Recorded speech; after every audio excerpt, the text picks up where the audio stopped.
Imagine a wall of water, towering dozens of feet, crashing onto a coastline. Winds howl with unimaginable fury, ripping apart buildings and tossing cars like toys.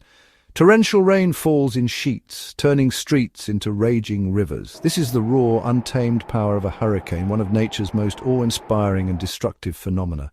These swirling storms, capable of unleashing more energy than a nuclear bomb, are a stark reminder of the immense forces at play on our planet. But how do these behemoths of wind and water form? What transforms a seemingly harmless cluster of clouds into a raging tempest?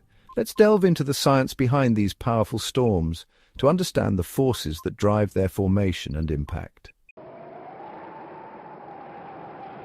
Hurricanes, also known as typhoons or cyclones in other parts of the world, are essentially giant, rotating storms with a low-pressure center.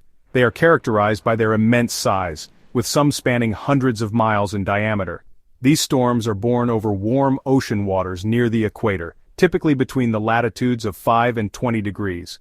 Think of regions like the warm waters of the Atlantic Ocean off the coast of Africa, the Caribbean Sea, or the Western Pacific Ocean. These areas provide the ideal conditions for a hurricane to form and gain strength. The warm, moist air acts as fuel, feeding the storm's growth and intensification. The formation of a hurricane requires a precise recipe of atmospheric and oceanic conditions. 3 key ingredients are essential: warm ocean water, rising moist air, and low wind shear. First, ocean water temperatures must be at least 80 degrees Fahrenheit, or 26.5 degrees Celsius, or warmer, extending down to a significant depth. This warm water provides the heat and moisture that fuels the storm. As the warm, moist air rises, it cools and condenses, forming clouds and releasing even more heat. This process, akin to a giant, continuous cycle, powers the storm's circulation.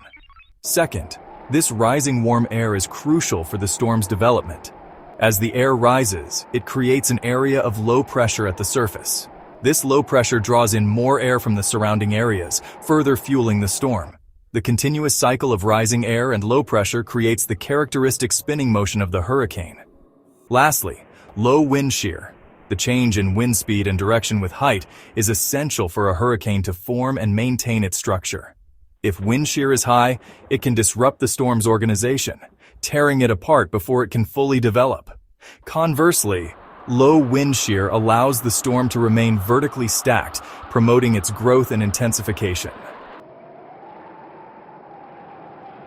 A hurricane, despite its chaotic appearance, has a well-defined structure. At its heart lies the eye, a deceptively calm center characterized by clear skies, light winds, and sinking air.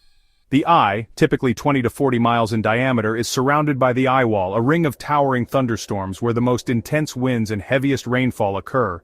Here, winds can reach speeds of over 150 miles per hour, capable of causing catastrophic damage. Radiating outward from the eyewall are spiral bands of thunderstorms known as rain bands. These bands can extend hundreds of miles from the storm's center and bring periods of heavy rain, strong winds, and even tornadoes. Understanding the structure of a hurricane is crucial for predicting its behavior and the potential impact of its different components.